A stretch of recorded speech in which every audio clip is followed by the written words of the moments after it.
My guest today is a legendary guitarist who's a former member of Dio and a longtime member of iconic group Def Leppard. He's in a new band called Last in Line, who released their new album Heavy Crown out this month. I'd like to welcome Vivian Campbell. Thanks for calling in, man. Appreciate it. Oh, you're welcome. Thanks for having me. I don't know where to begin, man. I've been a longtime fan. Let me just start off with, you were coming off the cruise. Of course, you had the passing of Jimmy, which, you know, our condolences, and I'm sure you've received that from the support on the internet and from the music community seemed to be overwhelming. How are you guys doing now with that, now that the album's out? It must be very surreal. It is, actually. That's the way to describe it. It's a strange time. It's a very bittersweet sort of an experience for us now to release this record and to have it be so very, very warmly received and reviewed and at a time when we should be celebrating that, we're actually mourning Jimmy's death, and we're at a real juncture that we don't know what's going to happen. You know, we've cancelled the tour. We're supposed to be on tour right now. Ironically, just to back up a bit, this record was ready to release a year ago, and we elected not to release it then because we wanted to wait until we were all available to tour to promote it, because we really believed in it that much and we believed it deserved every opportunity. And then we got to the 11th hour and Jimmy didn't quite make it. So we canceled the tour. We're going to do 2 festival shows, one in Europe in late April and one in Oklahoma at the end of May, that we were already committed to doing, because we owe it to ourselves and to the record, and especially to Jimmy's memory, that we do something with this, because Jimmy really, really believed in this record.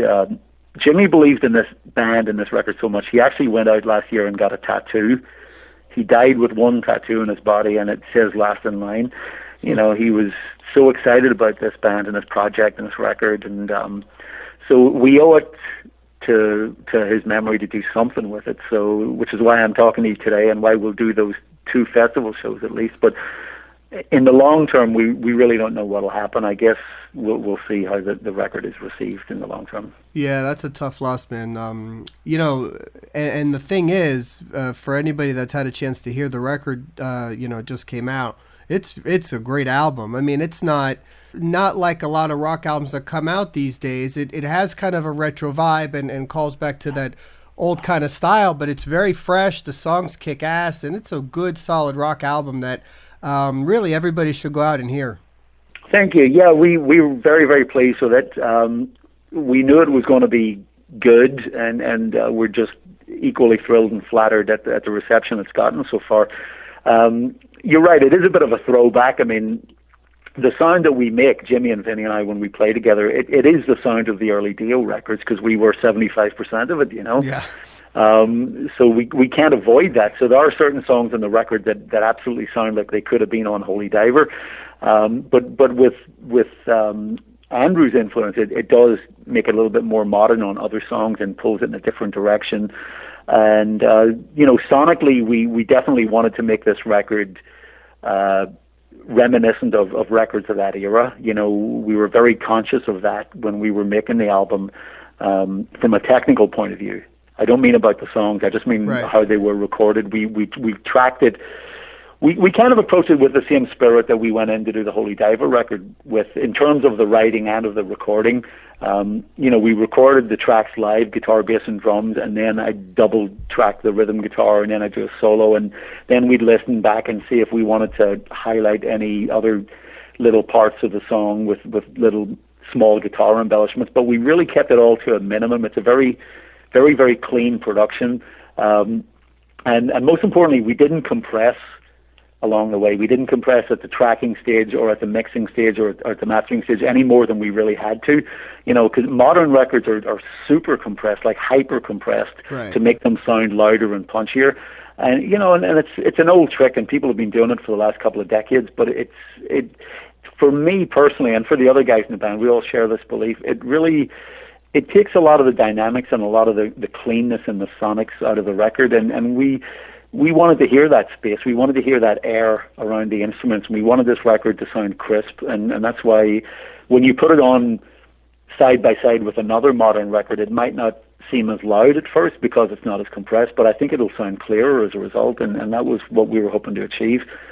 In terms of the writing, we didn't have an agenda. We just started writing, and like I say, some of the songs just naturally sound like early Dio in a sense, because it's Jimmy and Vinny and I, and others are a little bit more modern sounding because of the years that have passed, and then because of Andrew's influence, I think, a lot.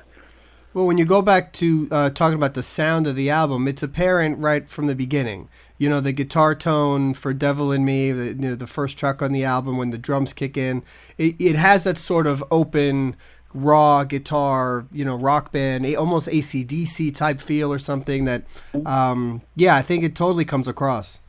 Well, thank you. Yeah, I mean, we are old school, we're a bunch of old guys making old rock, and it is what we do, and I think it's nice. I think there's a place for that in this current climate, For sure.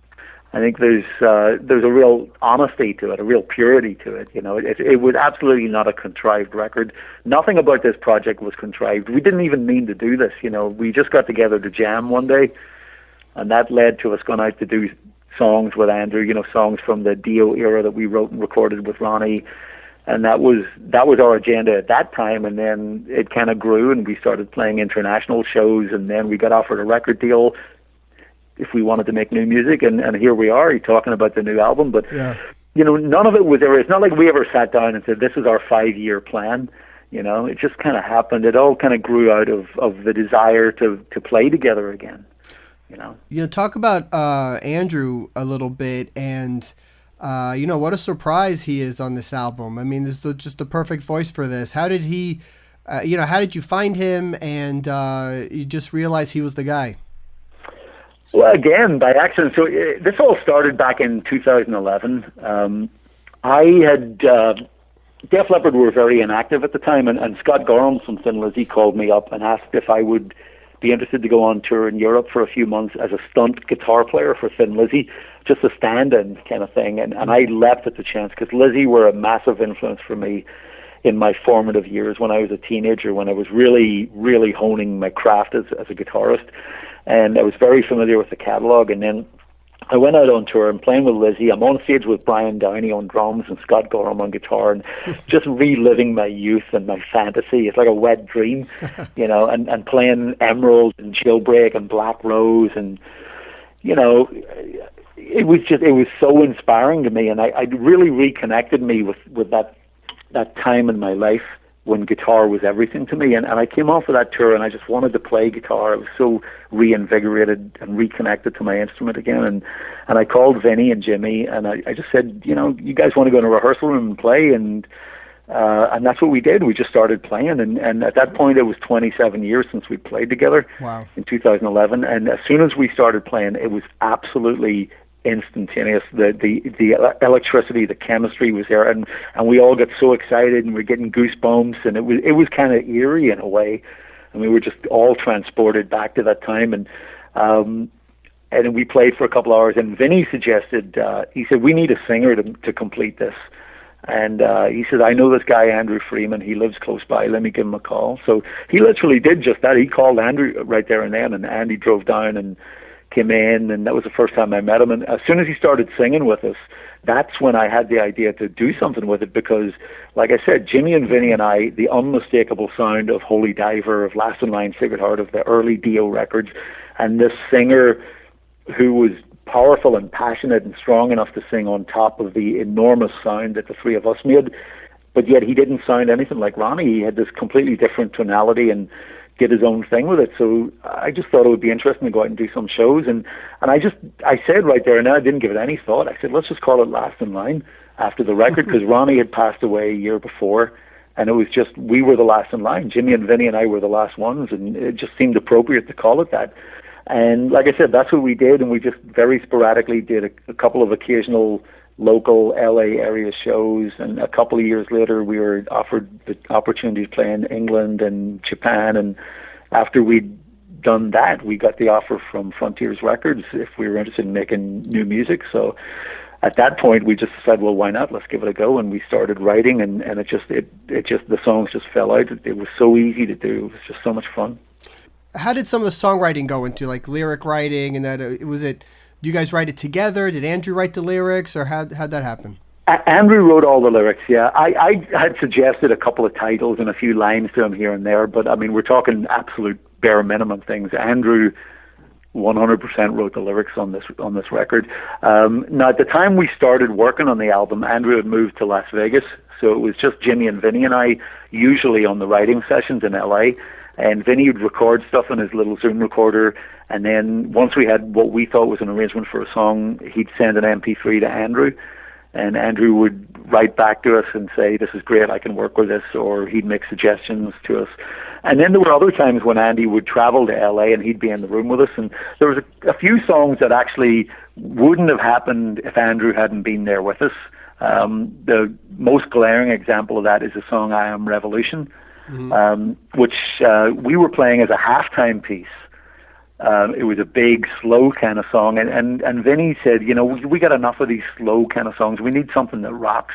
And fortunately, Andrew was there with us that night, and because Andrew had more punk influence than us, he said, hey, can I borrow your guitar, Viv? I said, sure. So he picks up my guitar, and he starts playing what you hear on the record, just like real thrashy punk double time thing, and we thought, wow, that's great. So we started doing that, and the song kind of fell into shape after that, but I don't think that Jimmy and Vinny and myself would have thought to take it to that extreme without Andrew's influence. So every song is a little bit of a different story to it, you know.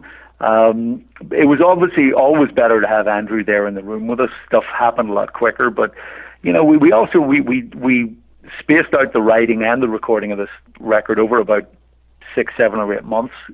So it was basically written in and recorded in installments. I think like 3 different installments. We wrote the first 4 songs.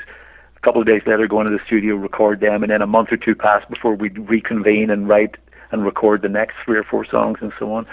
So, you know, like I say, every song has a little bit of a story to it, but generally speaking, it all happened really, really quickly. You know, it was easy to do. Unlike the Def Leppard stuff, which historically, you know, well documented, it takes forever for a Def Leppard album, and it's a whole complicated recording process, right? That you guys always go through. Was doing The Last in Line, was that a way for you to sort of not have to deal with that? It was refreshing maybe to do it just kind of different and live. I suppose so. I mean, you know, but they're very, very different animals, you know, and very different. They're looking for very different results. I mean, Last in Line's a straight up rock band. You know, we don't have to think too much about what we're doing. With Def Leppard, it's a very different experience. Def Leppard is not just a hard rock band. I mean, there's, you know, Sav says it best when he says Def Leppard is basically AC/DC meets Queen. Yeah. You know, straight up rock, but at the same time it can be very, very complicated and very pop and very production heavy. So, you know, when we do a Leppard record, the reason why it takes so long is that we don't just accept the first 10 or 12 songs that come along. You know, we'll take 2 or 3 of them, and then we'll start thinking, okay, we've ticked that box. We have the rock element covered. Now we really need to move on to doing something that's more akin to this or that, or just something different, you know. So it becomes a very intellectual process. A lot more thought goes into a Def Leppard record than would go into something like a Last in Line record, you know, but they're just 2 very, very different things. I want to talk about Def Leppard and the cruise. Of course, it was terrible news to have Jimmy die on the ship. Can't imagine how that must have been. And then there was other stuff like Joe losing his voice and other things that I think went wrong. Obviously, it wasn't what you guys expected. It was a strange time. It would have been weird enough with just having Joe losing his voice the way he did. Yeah. But obviously, it was thrown into a whole different level of bizarreness when Jimmy passed away, you know. Yeah, it's unfortunate that it was our first experience of doing that kind of thing, and we had so much go wrong, you know. Never rains but it pours. Yeah. And right after that, you guys played in Fort Lauderdale, which is where we are, and I happened to catch that show, which was also a bit unfortunate because Joe really, you know, he tried as hard as he could, and it was obviously tough for him to sing that night, and you ended up canceling the rest of the tour. How's he doing now? And I guess you rescheduled some shows, so things are looking up? Yeah, well, the bad news is his voice was damaged and we had to postpone the shows and reschedule. The good news is he's not going to need surgery. It's nothing like that. Great. He just literally needs rest. He saw a couple of doctors. One immediately after we came off the cruise, he saw a doctor, and that doctor basically told him, you're probably going to be fine. Just try and work through it and take some anti-inflammatories, etc. And then a couple of days later in Orlando, Joe went to see a specialist who actually stuck a scope down his throat to actually look at his vocal cords. And the specialist, upon seeing what was going on with his vocal cords, advised him to stop singing immediately, otherwise run the risk of permanent damage. So that was the bad news. But the good news is that that doctor is equally confident that no surgery will be needed, just a couple of months of rest. So we've rescheduled those shows for May, and then in late June, Leppard will start up with the scheduled summer tour that'll run right through early October. And the new Def Leppard album now has been out a few months, been really well received. As a longtime fan, I can tell you it's really great. It's something I'm still listening to now, and a bunch of new classics on there. I mean, now that you've had a few months for that album to be out, how do you guys feel about the record, and is it something that might drive you guys to record again in the future? Yeah, to answer the first part of your question, yeah, I actually think it's the best record that Def Leppard's made in the 24 years that I've been a member of the band. That's the good news. The bad news is, ironically, it's the one I've had the least to do with. So I don't know, I think the universe is trying to tell me something there, to just let the other four guys make the record. But while all that was going on, I was invested in the Last in Line record. We did actually write and record both those records concurrently, Right.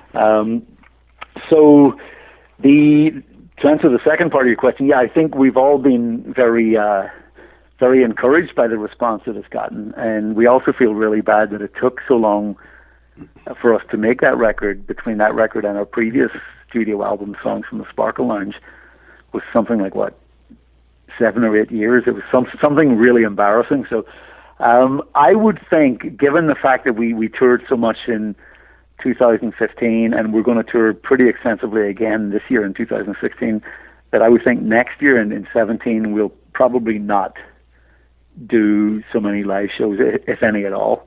Yeah, you guys have been a touring machine for like the last decade or something. Yeah, and I think now we're going to focus a little bit more on making records too, because I think we're very encouraged by the response to this. So I wouldn't be at all surprised if in 2017 Leppard's back in the studio.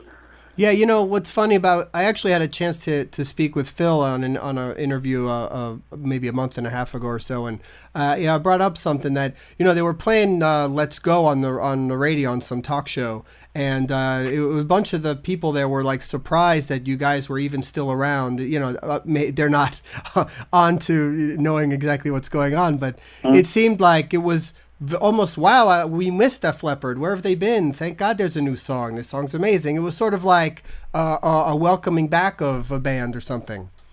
Yeah, well, we live in a very fractious time. There's so much out there competing for our time and our attention. There's so much media, hundreds or thousands of radio stations, the internet, a cajillion television channels and cell phones and communications and social media.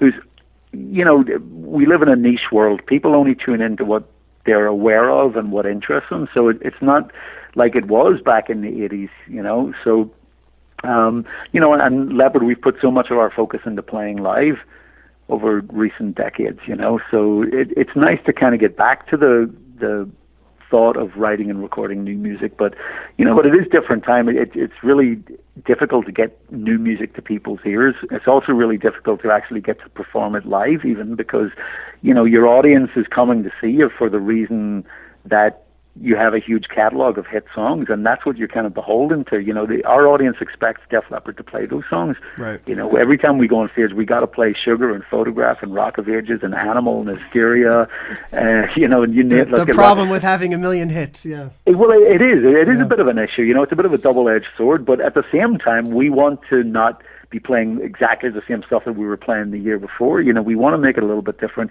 and more importantly, we want to be promoting our new record. We want people to hear it, but we're not naive enough to think that when we go out and play a brand new song that everyone in the room is going to know it. We know that only 25 or 30 or 35% of the audience is going to have even heard the song once. Yeah.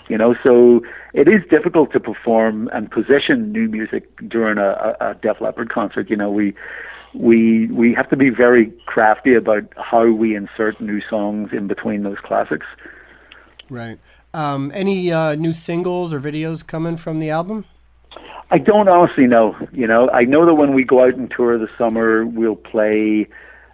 We'll play the first single. We'll play "Dangerous," which was the second single, and we'll probably play the song "Man Enough." Now, Right. whether or not that is going to be a single from this point on, I honestly really don't know. But I know that we've discussed the idea to play it, and we're looking forward to putting that into the show. Yeah, that's a killer song too, and the different side of the band, very very kind of Queen, and something very cool. I've looked back on your career and realized that I've been a fan of a lot of stuff you've been in through the years. Of course, Dio, but even the Lou Gramm stuff that you did, and Shadow Kings was a was a band that I liked as well. People think of you as being in Def Leppard forever, but you've done so much. Is it hard to even look back and realize, oh my God, I've been in like all these bands and done all this great music? Yeah, I mean, it's been 24 years that I've been with Def Leppard, almost a quarter of a century. Yeah. It is quite surreal to think. And I'm still the new guy, which is fine. Right. But yeah, I mean, I have been in a lot of bands. I've had a very colorful career, and I never intended it to be that way. My first band was Sweet Savage, and back in Belfast, and we wrote and recorded some of our original music, and we were part of that new wave of British heavy metal movement. And it would have been nice had we broken through, and had we done so, I'm sure we would have stayed together for many years, and I would have been known as a guitar player in one band, but it didn't work out that way. I was fortunate then after that I got to play with Ronnie and Vinny and Jimmy on those early Dio records, and that was certainly a magical band. And I never wanted to leave that band either, but the business came between us, and I was very vocal about a matter of principle, and I was the first one to get fired as a result. So, it's sad. And then from there, I just kind of fell from one thing to another. I have been very fortunate in that I've gotten to work with some great bands, some great musicians, and at particularly good times in their careers as well. When I played with Whitesnake, it was certainly at the zenith of Whitesnake's commercial achievements, Right. So that was a very great experience to have, And then obviously when the opportunity came to join a band like Def Leppard, that wasn't something to be dismissed, People forget about that time before you joined. Was there any hesitation on you at the time, if you can remember, or was Well, it actually there was, yeah. It wasn't a clear-cut decision for me or for them, because let's face it, it was always going to be difficult for the other four guys, because the first time I set foot on stage with Def Leppard was the very first time that they had set foot on stage without Steve Clark. right? So the that had Queen to be thing, right? The Queen show. Yeah, the Freddie Mercury show in Wembley Stadium. That had to be a lot more difficult for them than it was for me, because at that stage of my career, I'd already been in and out of a few bands. I was used to coming into different musical situations and adapting and making it work. And I'd always been a huge Def Leppard fan, so I was very familiar with the band and the catalog and whatnot. So it was an easy sort of a transition for me, but it certainly had to be difficult for them. But it wasn't a clear-cut decision. When Joe called me and said, I'd like you to come and play with the rest of the guys, I want them to meet you, I think you'd be perfect for Def Leppard. At that point, I'd already been with Sweet Savage, it didn't work out. I'd been with Dio, I'd gotten fired. I'd played with Whitesnake, it didn't quite work out. I'd done a great record with the band called River Dogs. It totally went under the radar, Right. fell off a cliff. After investing a year and a half of my life and so much into that record and believing in that, it just went nowhere in a hurry. I'd done a record with Lou Gramm. Right. That totally fell apart, And so at this stage, I actually was still under contract as a result of the River Dogs record, under contract with CBS Sony. And I was working on doing a solo record, and I'm a pretty reasonable singer, and I'd been working on my voice Sure. a lot and taking a lot of singing lessons. I'd been working with a lot of songwriters and doing co-writes and really honing that craft and cutting demos, and I was happy. I was committed to making my own record when Joe called me, so it was a difficult choice for me to make. I mean, on the one hand, I had this wonderful once-in-a-lifetime opportunity to join one of the biggest rock bands in the world. On the other hand, I'd been disappointed so many times in years previous that situations didn't work out, and I was thinking, do I really want to do this? Do I really want to give it another go? So we actually, both parties, myself and the other four guys in Leopard, we didn't just rush into this. We actually took, I think, a period of about 2 or 3 months where we actually had like a courtship, where we'd get together Right. and play, we'd talk, we'd go to dinner, we'd play soccer together, we'd go back to the rehearsal room and play some more. You know, we were really just feeling each other out and trying to understand if this was going to be a good and a tenable situation for all of us. And it turned out that it worked out, so all good. It absolutely did. It definitely worked out. Again, it's been a pleasure to speak with you. Everything health-wise looking okay with you? I know you posted something that maybe things were good. Yeah, you know, I'll be dealing with it for the rest of my life probably, but Right. I'm not at all concerned. It's ahead. you know, especially when you contrast it to Jimmy's passing. You know, we thought Jimmy just had pneumonia, and after he passed away, they did an autopsy and discovered his body was riddled with lung cancer.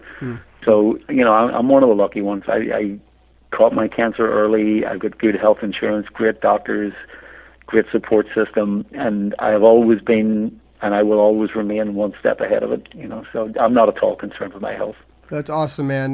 Listen, congratulations on the success of The Last in Line, the Def Leppard upcoming tour, everything you're doing. Again, everybody go get the album. And thank you so much for taking some time. Appreciate it. My pleasure. Lovely to talk to you. Be well. All right. Bye-bye. Bye. I'd like to thank Vivian for the interview. For upcoming news and interviews, please check theprogreport.com, follow us on Facebook, @theprogreport on Twitter, or download the podcast on iTunes. Thanks.